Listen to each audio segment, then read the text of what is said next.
Oh, okay, well, thanks for joining. Everyone, appreciate the time. I know you've got probably 15,000 other Zoom requests you've had for this exact time for this date.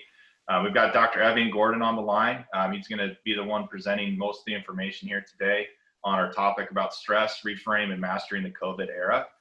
So Dr. Gordon, go ahead and introduce yourself real quick, because I don't think everyone had a opportunity to meet you, and I know they're going to love your accent. So go ahead and tell us a little bit about you, and look forward to hearing the presentation. Well, thank you, Tyson. Good morning, everyone. I'm speaking to you from San Francisco.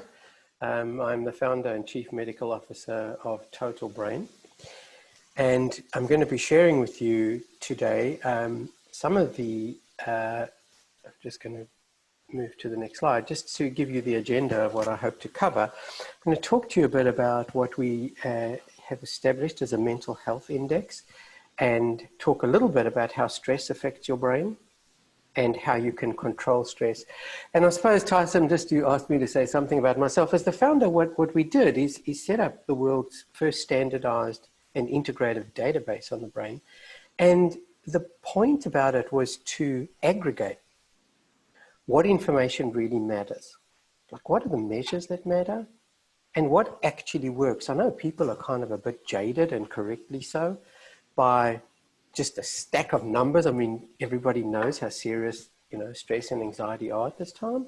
And sort of la-la land list of things that people get, be more positive, sleep better, exercise more. Like, seriously, like, that is great, but it's unlikely that, and the evidence is there, that those kinds of lists and well-intentioned pointers are not enough. So we don't have any tickets on ourselves. I'd like to share with you for a few minutes what our insights has been from the international database, from the index, and from the 40 plus corporates that have, large name brand corporates that have used this kind of information. But it's mainly just to share the insights with you.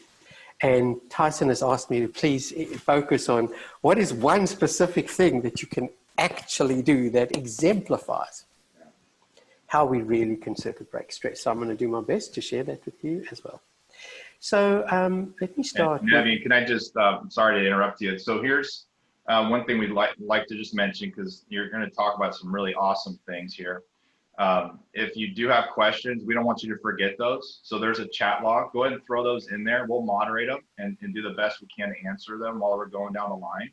But we'll get to them at the end if we don't get it as part of the presentation. So I just want to mention that. Sorry to interrupt you, but just want to make sure people heard that. And we will share the slide deck and the recording too. Great, thank you. So let me start with the index. So in this information that we aggregate that underpins everything we do, one of the deepest insights that we saw from the database was the importance of capacities, actually measuring the brain's core capacities. And to add that to symptoms. Everybody's familiar with symptoms, checklists of symptoms. It's the basis of mental health, but no one has really integrated capacities, which is the real driver of mental health.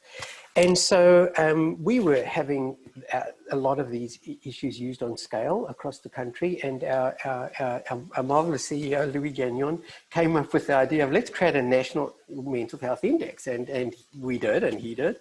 And we got aggregated one-minded work, co-host this, the National Alliance, and there are now, vast numbers of corporates that are now getting access to this index every month. And I want to start with the index because it really is an example to show the most important part of what I am trying to communicate with today, which is depth matters. We can snorkel and we can have tick boxes of providing employees all sorts of things, but the depth matters of the insights, firstly, which is what the index is about. The depth insights about what's happening, to what extent, what is the cadence with which, in this era of unprecedented hijack, certainly in my lifetime, of the increase in stress and anxiety, as shown here from February the first week. This is weekly data, and you can see, obviously, we all know the spike that occurred in stress and anxiety, but also people are starting to reframe and adapt. So to what extent is that happening? And here you can see that despite the fact that there's a bit of sort of adapting now over time. It's still higher than in the beginning of February, substantially, but it's more about, well, what is the granularity of that in your company? So, for example, what is the extent to which depression has started to increase? Addiction.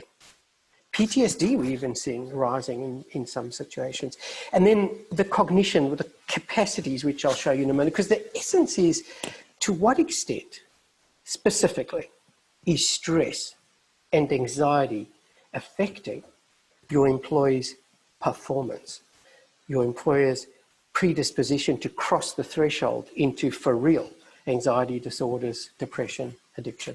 So I just wanted to share this snapshot with you of why data of this kind matters. As I said, when we set up the international database, was what for real are the patterns that matter, and what for real or what can you do about it? So this is the patterns that matter. And I just will invite you at the end and show you how you could access to share this and use this in your own companies, and to compare your company with what is happening across the nation.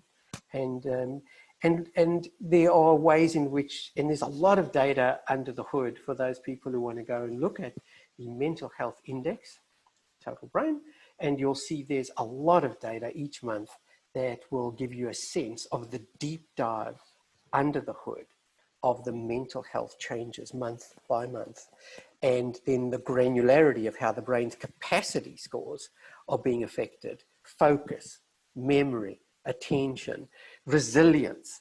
And this is the cadence that I think people are really beginning to embrace on scale. Like it's really not just what is happening, but specifically, where are the hotspots, and where are the hotspots in your company? And can you then stratify decision-making about what to do, when, and in whom? So that's just a snapshot that I wanted to share with you to start about the index. And what I haven't shown, and I didn't want to overdwell, given Tyson's request to focus also on solution, I wanted to also give you some sense of what the capacities are that are kind of a core differentiating part of what we do on scale. And that is to really look at the way the brain's core functions work. The emotions, the sort of fraction of a second intuitive decision-making that we have. The feelings at about half a second, where we're consciously now aware of, say, a fear hijack thought. And then our heart rate goes up, our sweat rate goes up, breath, and we, of course, all know the feelings and the specific nuances of stress, anxiety, depression. The cognition, of course, we're all familiar with the memory, the focus, and the planning factors that underpin our rational decision-making and implementation. And self-control. How do we put all that together to generate a sort of positive rather than a negativity bias? Resilience, social connectivity.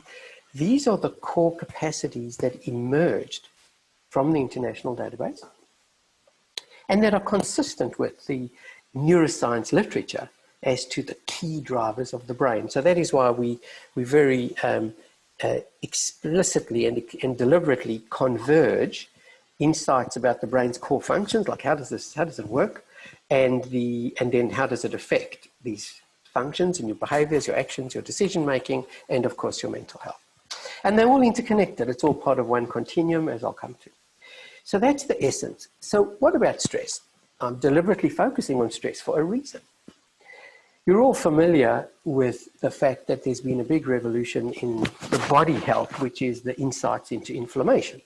And my PhD was in cardiology before I switched to the brain. And so I'm fascinated to see finally this convergence of brain and body, which is the basis of Total Brain, actually, as bringing all the pieces together. But the fact that inflammation is really driving a lot of chronic illness, most of it.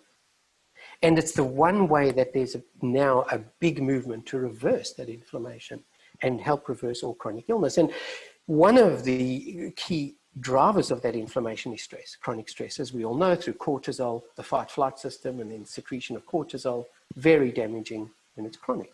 Now, similarly, there's a revolution in my view as an integrator across the space and not just my view, but many collaborators around the world, and around the United States in particular, that stress is not just the great derailer of information processing, decision-making, performance, but is also the gateway to mental health disorders. So I know we all know this, but it's now beginning to be unpacked and kind of being able to be acted upon as we deep dive and reveal some of the mechanisms. We're able to do more about it. Awareness is the beginning. If you can't measure it, you can't manage it, obviously. You'll know that, and the actions are very specific. So here's an example from the American Institute of Stress, where we collaborate very closely, and the big sort of the essence is that we demand increases capacity, and of course we know that feeling. We have all have capacity desires and maybe pressures at work from capacity, from sometimes well-intended goals, but they can somewhat be quite demanding. And if we don't have the demand to deal, if we don't have the capacity to deal with that demand, if our capacity is lower than the demand, we got a challenge. We will more likely than not activate that fight-flight stress system. Rather than, we only have two main systems that underpin our entire brain and body blueprint. You're either in a fight-flight stress, deal with safety first, which is the primary driver of the brain. So that dominates until you're able to put a brake on that and move into a more flexible, calm state, so-called vagus state. So that's the duality that is occurring all the time in our brains, in our bodies. And so having demand that exceeds capacity inevitably puts a trigger onto the stress system, and all the negative consequences of it if it goes on for too long. Stress is obviously really helpful in the moment to get out of danger. That's how it evolved, to keep us safe. We know that it can be a good motivator for a short period of time. It can increase our intensity. It's great, but there's a very unambiguous point where it's no longer helpful. And then it starts becoming extremely damaging. That's the basis. And I want to just end off. These are the kinds of ways we check out the extent of people's stress. It's just standard, well-established questions about relaxing. Are you a little touchy? Are you overreacting? Overreaction is the key thing. And the key damage, other than inflammation, is that kind of your brain is shut down in stress to deal with what's going on in the moment. So you're in a shutdown mode. So decision-making flexibility is not going to happen. So that's where people become overreactive, as you know. And overreaction is such a great index of where people are at, where they just can't help themselves. But being reactive, super unhelpful. They can be negative. And as we all know, negativity is the great derailer at work and at home and in relationships and in performance, if it's not constructive. And so there's this very straightforward cascade. And there's a litany of things, as we all know, that go on and on and on. The headaches, the tiredness, the muscle aches, and then the doorway into anxiety, and then into worse, gets more and more consuming until it can be, literally we can have a kind of what Martin Seligman called learned helplessness, where we now start getting into the phase of depression. So easy to say. Well, how come with all the checklists that are out there, the La La Land checklists about, be positive, eat more, sleep more, better, exercise more, how come people aren't less stressed? How can that possibly be with all this great information and huge motivation and amazing information, insights about how stress works? Why are people not less stressed? Why is that the dominant growth factor of our times? Well, I certainly don't have a monopoly of wisdom on this. I'm just an integrator. But it is clear to me that unless there are these kind of 5 things that people are doing, there's not a lot of success that's likely. And the points are pretty obvious. It's just the biggest gap, as we know, is between knowing and doing. So the first thing is, if people are clear about their why, they are much more likely to be committed for real and own. You know what you tell people what to do. I learned that a long time ago as a doctor. I tell people stuff that I thought was super helpful, but people have non-conscious pushbacks if you're asking them to change if they're not going to have all these other factors lined up. And the first is why? Exactly. The second factor is, are you ready? Like for real. That's why we measure readiness to change. If you're not ready, that's a big factor. You're unlikely to be able to persevere with what it takes to rewire a new neural network in your brain that is the new habit for how you're going to deal with stress. Understanding your capacities, I'd say, is the biggest factor to really nail the motivation and the commitment. And it's because, what is the one thing people are most interested in? Themselves. And if you give people an assessment whereby they really get insight into their own strengths and weaknesses, their emotions, their feelings, their cognition, their self-control, about themselves. It's like a snapshot, a profile of themselves. Who wouldn't want that? Who wouldn't use that? I think one of the biggest factors that we've seen is that by giving that to people in 20 minutes, it's caused a massive increase in self-awareness. And people get self-empowered by that because now they're suddenly putting themselves in a position where they can see their strengths, their weaknesses, and they can choose themselves, even though we have all these, underlying algorithms that we can help people point to. This is your deficit, you may want to try this. But really, people are most empowered by their own self-insight, their own self-reflections. So that is the key to nailing the why. Are you ready? Here's what can help you. Get that measured and keep measuring it so you can see for yourself. Everybody, people like me, telling you people all the time, this is what you can do. Really? Let's see it work. The best people to know if it works is the person themselves. The biggest aha moment for me, Tyson, and people on the call, after many, many years of sharing with some of the greatest key opinion leaders around the world who shared with us, because we had we were part of setting this database and these deep insights, was the big difference between breaking stress in the moment. Like when I say in the moment, I mean like right now. Are you getting bored with me? Is my so-called accent already putting you off? And like you're switching off? Have I said anything that you go, hold on, I can actually use that, dude. But whatever it is, we each have 50,000 thoughts a day. Now people are 50, 60, 70, it's whatever it is, a lot of thoughts. How many of those thoughts do you actually able to switch at the end of your day? Every day at the end of my day, I go, how many of my 50,000 thoughts was I hijacked by stress, overreaction, taking things personally? How many were constructive, positive, and aligned with the missions that we're trying to do every day? Easy to say. So I'm really going to dwell on that, Tyson, as the example about what do we do in the moment. Because if it's not in the moment, it's infotainment. And lastly, it's a self-monitoring. I mean, really, if you can't measure it, you can't manage it. I know we know that, but we really, in pulling all of this together into one platform, and I don't want to sound too much like an advert for Type Brain, but the reality is I'll be frank and honest about it. But if you don't use this one, it's that approach. And I'm pretty sure, and other people are pretty sure, without this framework, it's hard to get sustainable change. All right.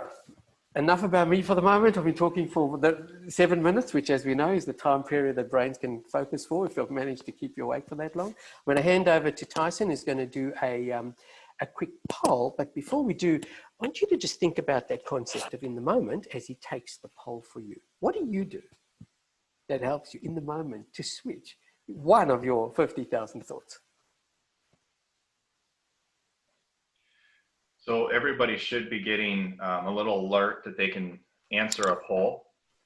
And there we go. We got some people already starting to kick in. So if you can, and you can also do multiple answers too, which is super. So if you feel like there's more than one answer for you on how you switch off stress, that's great to add into the information.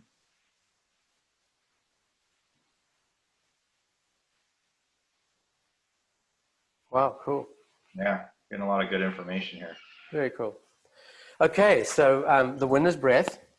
But you can see the most important winner is the insights of personalization. That's the real winner. The winner is like people have different ways in which their brains, with their genetics, with their early bonding, with their early life conditioning, with their early life traumas, with their life experience, people have got their own ways in which they've learned to deal with stress. And it's super personalized. But that's a fabulous list. Thank you all for your feedback. Extremely interesting, but Brett won by quite a while there, by quite a bit. But I do not underestimate that it's not important what, it's important the depth that you do it and how you do it for in the moment. So thank you for that, Tyson. Any comments you want to make on that, Tyson? No, I think that's great. And well, I mean, we were kind of kidding around with the poll earlier about, you know, we missed the other as like put a hole in the wall, but we didn't decide to add that one in there because it's probably not the best representation. And also, no, we harsh realists. I wanted people to think about this in for real ways. Like there's also reality, there's drinking, there's you know, anxiolytics. This is the beauty of starting off with what can be done without maybe the things that are particularly challenging and harmful in the longer term. So great. What I thought was interesting is exercise was pretty high up there too. So I mean, multiple people had more than one, you know, thing to build an Yeah, yeah. Exercise was right up there. Yeah, right. You can always exercise at the time, right? I mean, sometimes you gotta wait a little while. So if you don't use breath or one of these other choices. Really correct. So I'm going to come to that context in a moment about in the moment. It's a great example. So thank you all for that. So let's move now to the, okay, so easy to say. What do you mean in the moment? Like, what is that? So I want to give an example of in the moment and share with you the best example I've ever seen as an integrator. I just love this example because why? Because the closer you get to mechanism, the more impactful it's going to be on your brain. And I'll tell you why in a moment. And then I want to give another example about also that's helpful you can bring across into the moment, but I call it reframe. It's a sort of longer time scale. It's where you can do things that take a little bit longer time that build you structurally to help with stress. So I'm going to start off with the in the moment. It's breathing at 6 breaths per minute. Now, what do you mean 6 breaths per minute? Why would that, what's magical about that? And people said slow breath. So it's a 2,500-year-old idea. Everybody knows there's been a lot of spiritual movements around the world who've converged on that idea thousands of years ago, literally. From China, India, it's amazing how many deep spiritual religions came across the idea of meditation and about slow breath. What is new, and it is seriously new, is that it turns out that at breathing at 6 breaths per minute, you actually connect to your blood pressure system. So breath and blood pressure are about the two most fundamental things that keep us alive, blood pressure control.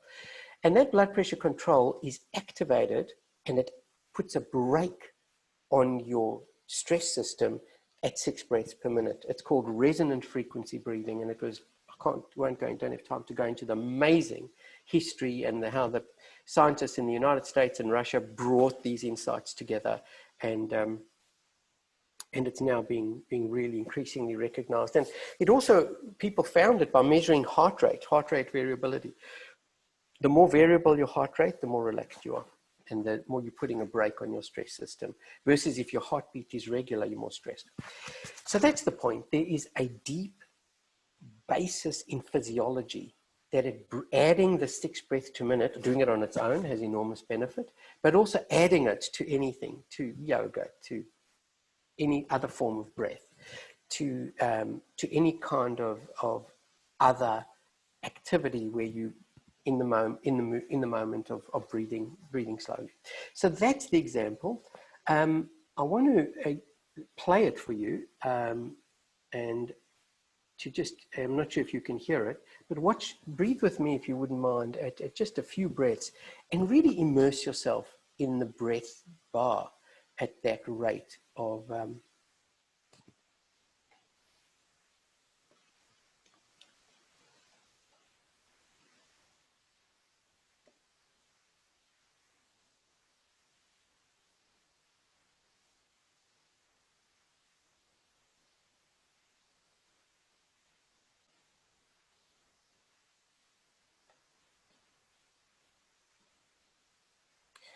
could you hear the sounds? The sounds didn't come? Okay, sorry about that. I forgot to share the sound sharing when I shared the deck, so apologies about that. But there's a wonderful sounds in the background of the river flowing. As you breathe in, there's also breath sound as you breathe in and as you breathe out. And sound is another way of really converging the depth of how you put that brake on your fight-flight stress system. And for those of you who wish to use this particular piece in Total Brain, you'll see increasingly different sounds and music and nature sounds coming into this process to go deeper, that people can choose. What are the sounds that work for them, that they can converge with? And given your checklist in the toll, you can also see that people are very personalized. Some people also add other things. Tyson was just telling me at the beginning of the call that he finds his mantra, his personal mantra, the word that he uses for sentence, but let's just say the word, is very activating for him when he's doing tasks that require sustained attention or switching. So you people can sometimes do this and think of a symbol, visualize, or a mantra, or add anything they want that works for them. I know we've done so many surveys about this, and it's amazing how people use it. Just before we end off on the one other example, the reframe, I also just want to say and make this point that it's not just what you do that we found that's like crucial to those 5 factors, right? But it's the association you have. A lot of people are skeptical about training online and do these tools really work? Well, no, actually they don't. If you don't do them properly, it's like going to a gym and going through the motions of doing some exercises, which is kind of what my MI used to be, versus if you do it with form. Like the difference is the difference between real exercise and going through the motion. So if you do it with the right immersiveness, presence, but most of all is the association. What do I mean by that? When I'm breathing at 6 breaths per minute, or when anybody is, what they should have in their head as well is a thought. What are they associated with? What's the end in mind? Why am I doing this? I'm doing this to switch off so that when I have a negative thought, this is part of my armamentarium. This is part of my strategy to switch from negative to positive. So that association, whether it's breath, whether it's any other tool you ever train with, seems to be a massive factor in how you direct it. Now, why is that? Because the way we build habits in our brain is that neural networks that fire together, wire together. We have these 85 billion neurons with thousands each of connections at each one of them, as you know, trillions of connections. But we build new neural networks and they wire together when they fire together. So if they're firing together with an association of, I'm doing this so that in the moment, I can just quietly sit there and have 3 breaths. And by the way, we have shown that even 3 breaths, you will get an increase in your heart rate variability. And we'll soon be adding heart rate variability into Total Brain. You can see it for yourself on our tools. But that's not the point. The evidence is incredibly strong.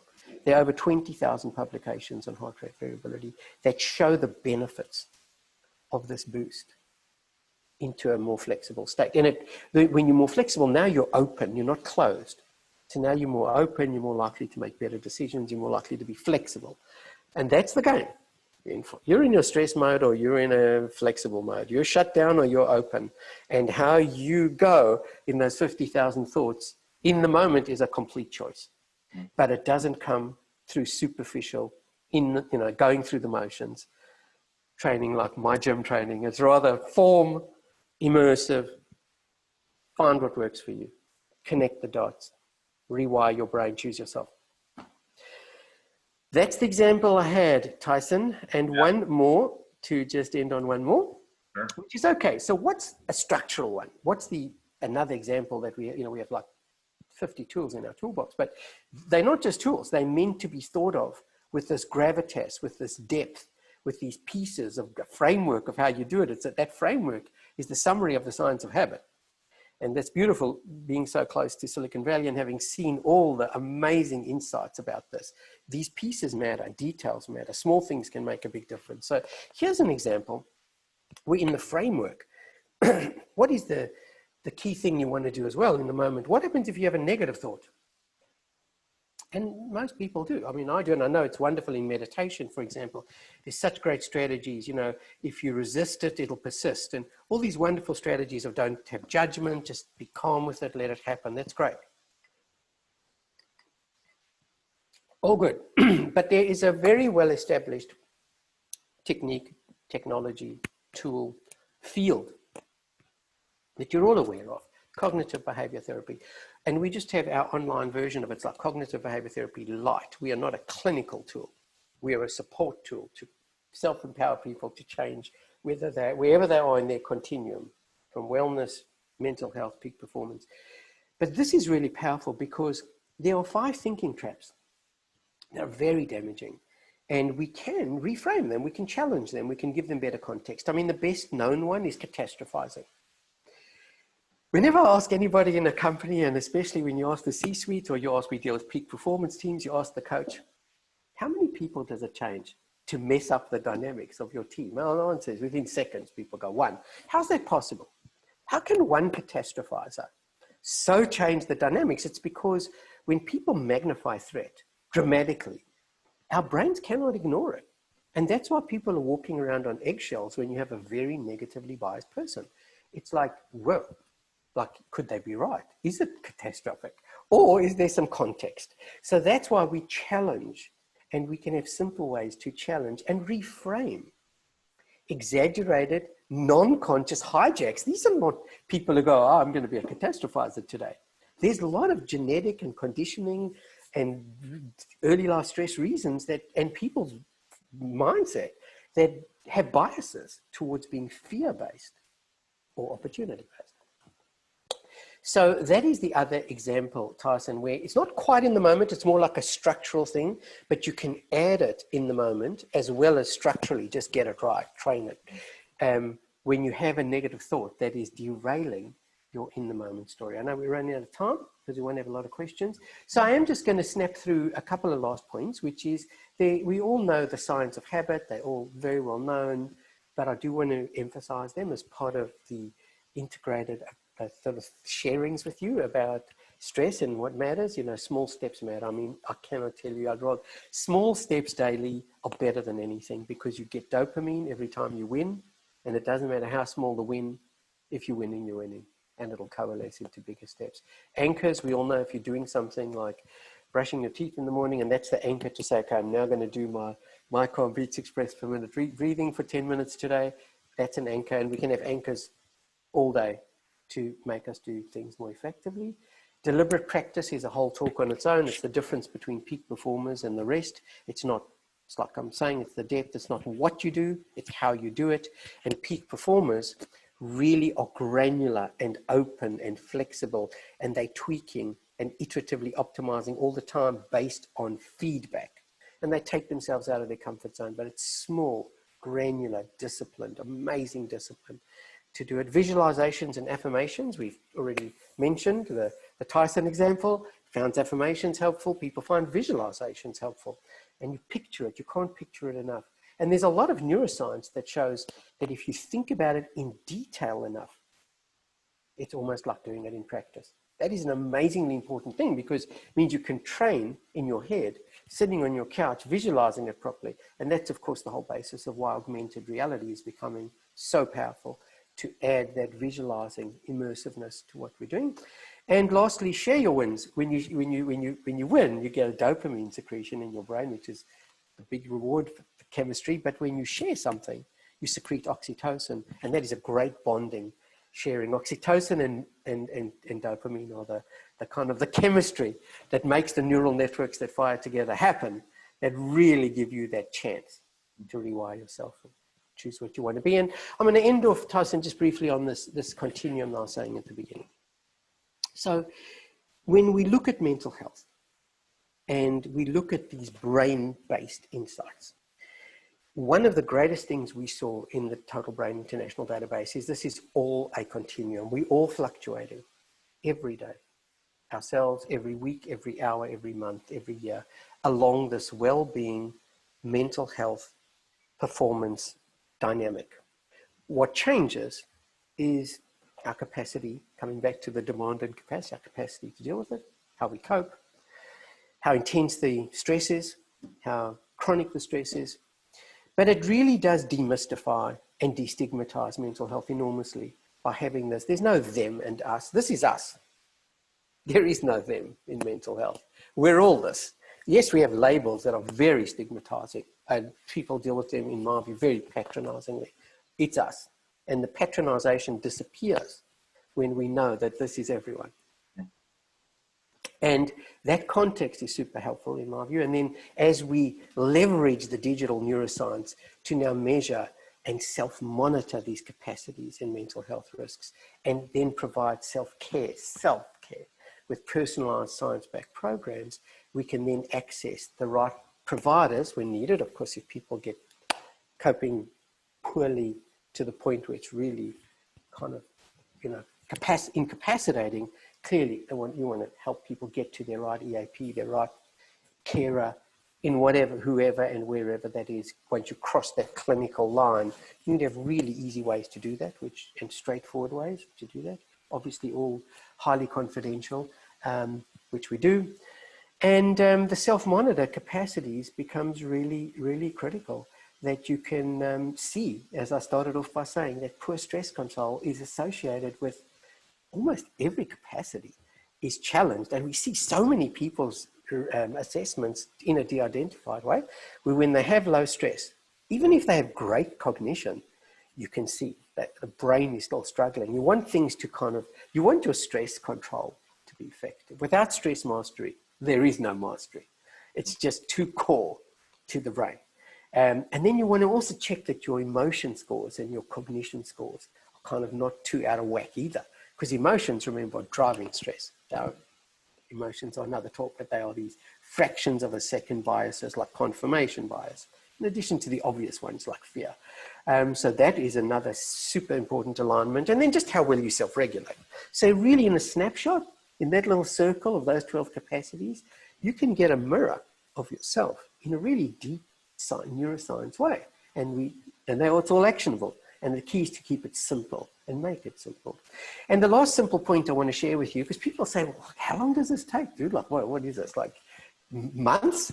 Well, in 2 hours of training, we've got data from probably over 800,000 people now who are currently using the current version of Total Brain. Amazingly kind of, it's getting more and more consumerized every day, I have to say. It's an amazing team building this out increasingly beautifully, in my view. Biased as it is, I'm not that biased. I see a lot of other issues. It's just so elegant the way that there's an immersiveness coming. But the data is really powerful, because what we find is when people have trained about 2 hours, you see that real structural switch where you can start seeing real benefit. Now, obviously, the deeper you train, the more your habit's going to become part of your daily life. But that's a good target. You want to start off with a 30-day challenge. So 30 days, 10 minutes a day. People can grasp that. And as you know, there are a lot of 30-day challenges, 22-day challenges. There's no magical number, but 30 is about the right average from what we see. And then after the 30 days, people want to get it into their daily lives. So that's a doable challenge when people know that. But they should see the benefit every training session, and they do if they do it immersively. And lastly, for those people who do want to, obviously, I'd again urge you to go to the Mental Health Index, come in the doorway that way, or just contact Tyson. If you would like to have be an employee participation on this, there's a very straightforward and very integrated program to launch people in a seamless way. There are straightforward incentives and engagement reports. The quarterly reporting that corporates are really into, of course, where they can get quarterly reports about all the details that we've talked about, and that can then be compared to the index average, and it allows for a lot of granular, cadenced decision-making that can bring you into best practice. And there's a lot of data on the ROIs, on the percentage improvements that people should have expectations to have, of why engagement matters. But frankly, the big corporates that have used this and got the most out of it are the ones that are best at communicating how to use these things properly, and who are aware that the brain revolution is no longer a concept. It's happening, And it's just a matter of the extent to which they want their company to become brain-based. I think that's all I got, other than the takeaways, Tyson. So the takeaways is from the Mental Health Index, that stress is a hijack, but it's also an opportunity for change. And you can track the change across the country relative to your own company, and then granularize that down into your individual employees. And in some of the big corporates, we've seen even different sectors, like people on call centers, obviously a lot more stress than people who are in different type of organizations, but you can stratify layers and layers of this. But I want to emphasize the opportunity. We change the most when we're the most stressed too, so it's kind of ironic. But a great opportunity for real, as awful as COVID is, it is a real opportunity to get people across that line. How stress affects your brain? You've got a choice, shut down or flexible. It can be done, and then how to do it. In the moment matters. Reframing and the other structural pieces, exercise, meditation, yoga, sleep, all of these things are great structural, but if you don't get it right in the moment, it's unlikely to rewire the brain substantially in a way that makes each person more effective in the way that they really want to be. And on that point, I'm going to see if there are any questions. Yeah, so I'll just suggest or offer, if you guys are wanting to ask a question, just throw that in the chat log. One we'll start with, Evian, is that the mental health index you've mentioned a couple different times. Can you dig into the data part, like how that's collected and those kind of things, just to give people more knowledge about how much information volume and Sure. So it's the information that I've just presented to you today. So it's the mental health, 7 major mental health capacities or screen. So it's taking the total brain assessment firstly. So it's this 20-minute assessment, which measures, does a snapshot of the 7 mental health conditions. There's an 80% accuracy in the screen. So it's anxiety, depression, ADHD, PTSD, social phobia, addiction. And so that's the piece that I showed you in the beginning of the mental health changes is in the mental health screen part of that 20 minutes. And then that's about 5 minutes worth. And then about 15 minutes is the capacity scores. Those 12 capacities that underpin emotion, feeling, thinking, and self-control. All of those pieces are put into the index, which is over 40 major corporates around the country. And some of them are huge corporates who have offices across the land. So we've got a kind of a spread of scores. And then we sample each week from all of the companies, big and some small. We sample that data and keep it as sampling kind of consistent each week. And we pull out 500 people a week from all the groups. We can sample that. We can also see, the consistency of it. And then within that, we look, in addition to those average scores I showed you, if you go to the index, there are also breakouts of that data for age and for gender. And you'll see there are some very specific age issues as well. As one of the aged people, I can now see, and AARP is one of our clients, they use that assessment in a white labeled way in Staying Sharp. We can see the importance, of course, of the numbers with aging, but of course the millennials and others, you can just see there are different factors that affect age very differently. We know from our data, we published the data on age, for example, where as people get older, of course we know that they struggle with memory, but they're also better at emotion regulation. And millennials are very interested in stress. They want to know how to deal with stress, for real. So there are these differences, and then there are gender differences. We know that there are some gender differences between how males and females deal with stress. In males, they tend to sort of be a little bit external about, so let's find the external solution. Females tend to be more internal in the way it's dealt with. So there's lots of layers, but in answer to the question, Tyson, it's all simply a granular reflection of the total brain capacity and mental health screen scores. Great. So this is a question that just came in. It was what I was actually thinking of asking you next as a follow-up to that. and I know you're doing some work in this, but how do you see people incorporating this into a wellness program for a business, right? So a corporate wellness program, like actually taking the information you have here, like what's the one easy thing you can pitch Total Brain in that without a problem is the answer. Yeah, so that's what's happening. A lot of companies are now going, look, we've got to do something. So let's look at an integrative platform. It's not an app. It's an integrated platform, but it's easy to use. So you do the assessment, you then get your snapshot of the kind of capacity deficits, whether they stress or whether they're resilience. Let's take those two examples. And then which mental health conditions are most prevalent in your company. And then essentially it's people individually, or there's a recommendation engine when they confidentially do this assessment. They usually just get a company landing page and that's all done obviously co-branded with the company and linked to the company's communication cadence. And then they then see what they want to focus on. So for example, for wellness programs, one of the largest companies in the country, they do sort of challenges where they'll say, okay, this is, stress week. And then they'll suggest people to do pretty much what I've just shared with you all in terms of stress week. But they'll have other weeks where they'll say, this is positivity week. And now we go, okay, the history of positivity from positive psychology, focus on your strengths, do challenges, little in-the-moment tasks that can boost your threshold to rather think of positive things, thoughts, become aware of positive things rather than be overwhelmed by negative ones. It's called, implicit bias processing. So all of these tools come from these sectors where the deep research has been done. So that's how they'll use this. And lastly, and most importantly, Tyson, we're agnostic in terms of what solutions are used. So whatever your wellness program is, this is really just an adjunct that can support it.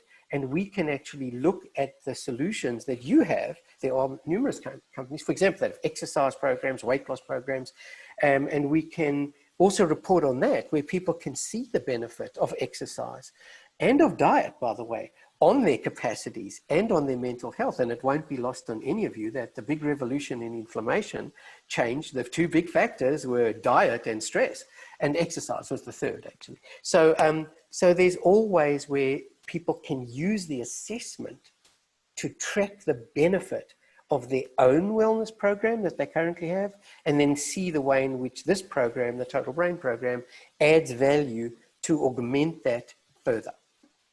Yeah, and I think that, and when I think about it with clients, that's the thing that's popping up. I mean, COVID is and the utilization data that's coming off of it is really kept the conversation and put a lot of power behind it and trying to find a solution sooner. And so that assessment to me would be like the one thing that you could add to a corporate wellness program to drive the awareness to the individuals. And even if you wanted to incentivize participation in it.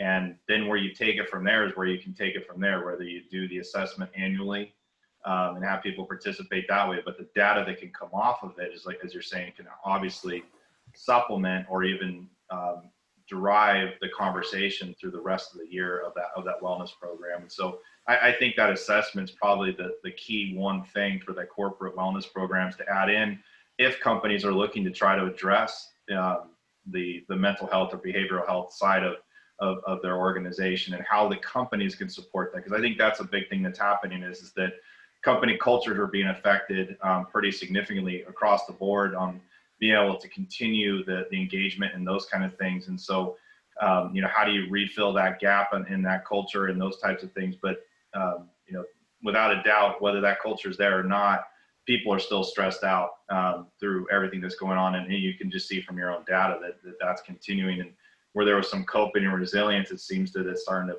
peak back up. And so that employer can really kind of support the conversation and provide some solutions there for their employees and the dependents too, of course. Yeah, I couldn't put it better myself. Yeah. Cool. Let me look through, because I had a couple more. Just trying to dig through and see which ones we haven't answered yet.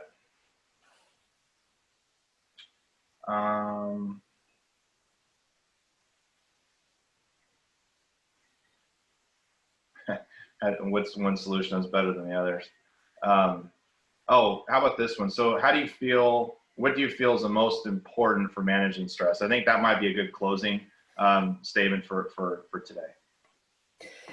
Yeah, I mean, again, it's a personal issue. To me, the most important thing about managing stress is to recognize that it's better to do one thing with depth and commitment, and you become sort of like an expert at it. Like, so let's just say the 6 breaths per minute rate. So let's say 3 breaths in the moment, but it's about depth. A lot of times people think that, breath, if I do enough things, it's going to change. That's not the insight from neuroscience, I think. So that is what I would say, like, choose what works for you. So I love the poll, whatever it is, whether it's the breath, which was the winner, but exercise was second, but positivity nudging, your mantra, your visualization, write it down. It's a game plan.